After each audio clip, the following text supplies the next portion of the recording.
The dawn of April 19th, 1775, was not just another spring morning in New England. It was the spark that ignited a fire which would engulf empires. Imagine the world still in darkness, the mist crawling low over the fields of Massachusetts, while farmers and blacksmiths, men who only yesterday were tending their land, clutched muskets with trembling but determined hands. In the distance, the rhythmic tramp of boots broke the silence. The redcoats were coming. The British Empire, the most formidable military power on earth, was marching toward Concord, determined to seize colonial arms and crush dissent. But what they did not expect was that a collection of ordinary men, the so-called Minutemen,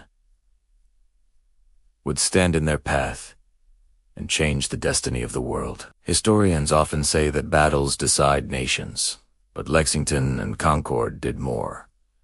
They decided the very meaning of freedom. This is not a tale of kings or generals. It is the story of when common men stood against empire, and in that moment, history itself bent. The British regulars, led by Lieutenant Colonel Francis Smith, had set out from Boston under cover of night, their objective clear: confiscate the weapons stockpiled by the Massachusetts militia in Concord. But Paul Revere, William Dawes, and Samuel Prescott rode faster than the redcoats marched. Revere's legendary midnight ride carried the alarm through the countryside, ringing church bells and knocking on doors, awakening farmers who would not allow their liberties to be trampled. As David Hackett Fischer, in his celebrated book, Paul Revere's Ride, wrote, "The British march was intended to be a secret expedition. It became one of the most publicized events in American history.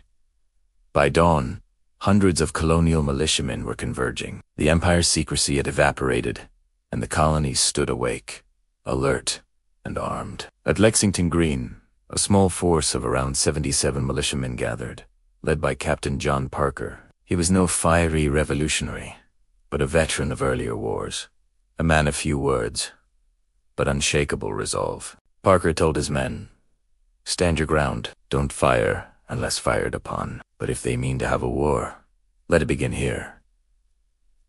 That sentence would become one of the most fateful commands in American history, echoing across generations. As the redcoats approached, Major John Pitcairn ordered the rebels to disperse. Nervous fingers clutched muskets, the air tense, brittle, ready to snap. Then in certainty, a shot rang out. Historians still debate who pulled the trigger. Some say it was a nervous militiaman. Others insist it came from a British line. Ralph Waldo Emerson would later immortalize it in verse as the shot heard round the world.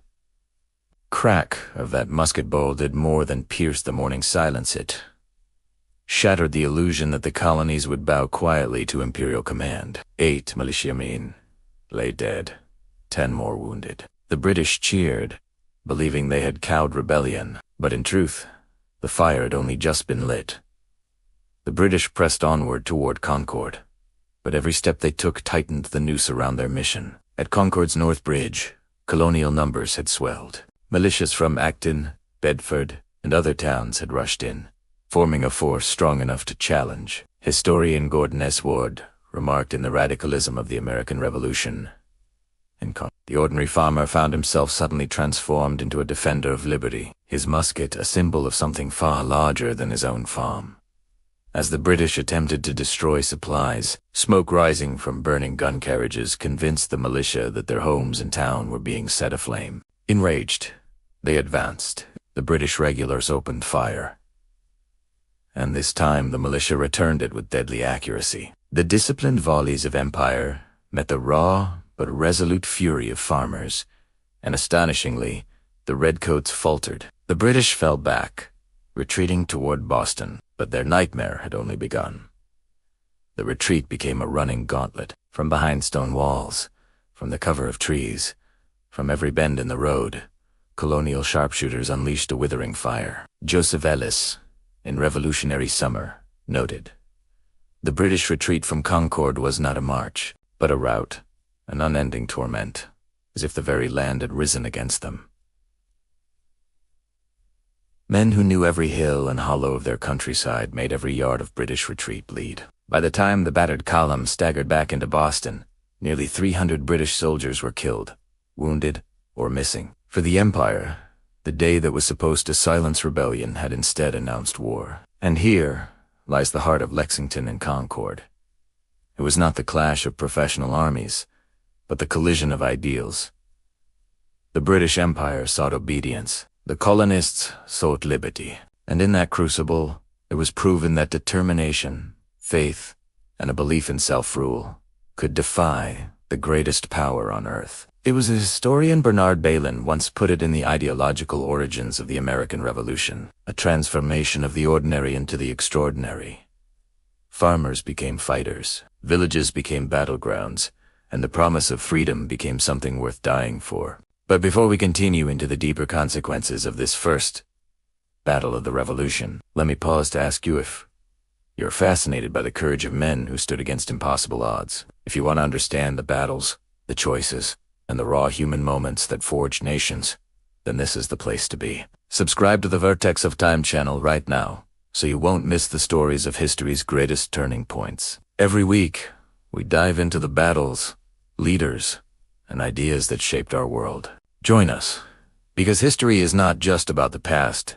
It's the key to understanding the present. What followed the skirmishes of April 19th was nothing less than a transformation of a colonial protest into a full-scale revolution. Across New England, militias began to converge, surrounding Boston and trapping the British Army inside the city. The colonies, once hesitant and fractured, found unity in outrage. Historian John Ferling, almost a miracle, emphasized,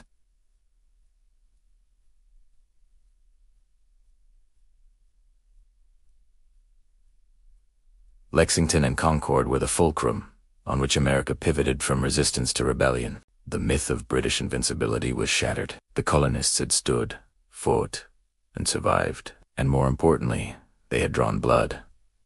For the British, the lesson was equally stark. The empire that had subdued India, humbled France, and ruled the seas now faced a rebellion of farmers and shopkeepers who refused to submit. General Thomas Gage reported grimly to London that the rebels are not the despicable rabble too many have supposed them to be. Britain now knew that putting down this uprising would not be a matter of intimidation, it would be a war. And war meant costs, both in treasure and in blood. The symbolic power of Lexington and Concord reverberated far beyond Mass. Across the 13 colonies, men picked up arms. Committees of safety called for militia, and ordinary families whispered about liberty as if it were a tangible treasure within their reach. The First Continental Congress, which had been cautious and conciliatory, now stood on the precipice of declaring that reconciliation was impossible, as Samuel Adams, the firebrand of Massachusetts, reportedly declared.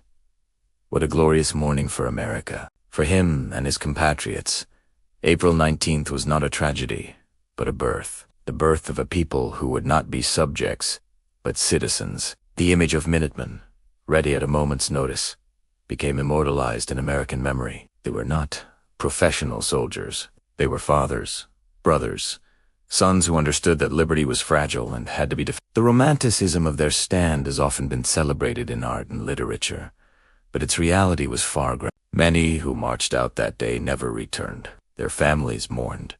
Their farms went untended. Yet their sacrifice planted the seed of a nation. As historian David McCullough said in 1776, it was a war begun not by generals, but by neighbors. Not by armies, but by people determined to decide their own fate. The echoes of Lexington and Concord stretch even into our own time. They remind us that freedom is never free, that every generation must decide whether liberty is worth defending. For the men on Lexington Green, the choice was clear. They stood, though outnumbered, though uncertain, though unprepared for what would come. And in standing, they proved that ordinary men can shape extraordinary history. As the dust settled that evening, the colonists counted their dead and wounded, and Britain assessed its losses. But beyond the numbers lay something greater, a conviction that could not be extinguished. The American Revolution had begun.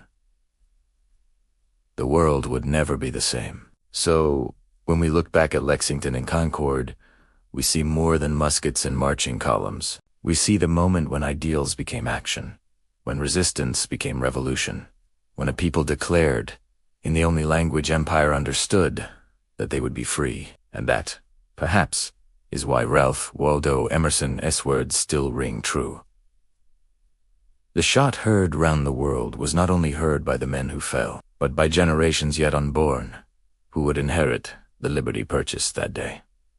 This, my friends, is the power of history. It tells us who we are, where we come from, and what sacrifices were made to give us the lives we enjoy. The battles of Lexington and Concord were not the largest of the Revolution, nor the bloodiest, but they were the spark that lit the fire. And from that fire, a republic rose. Remember, if you want to journey deeper into history's defining battles and turning points, make sure you are subscribed to Vertex of Time. Because here, we don't just tell stories, we relive the moments when history was made. And now let us end as we began with that image. The misty dawn of April 19th, the line of farmers on Lexington Green, and the echo of a musket crack that told the world, freedom has found its defenders. That shot still echoes, even now, across centuries. It reminds us that the fight for liberty is never finished, and that the courage of the few can shape the destiny of the many. That is the legacy of Lexington and Concord Inn. That is the legacy that still calls to us today.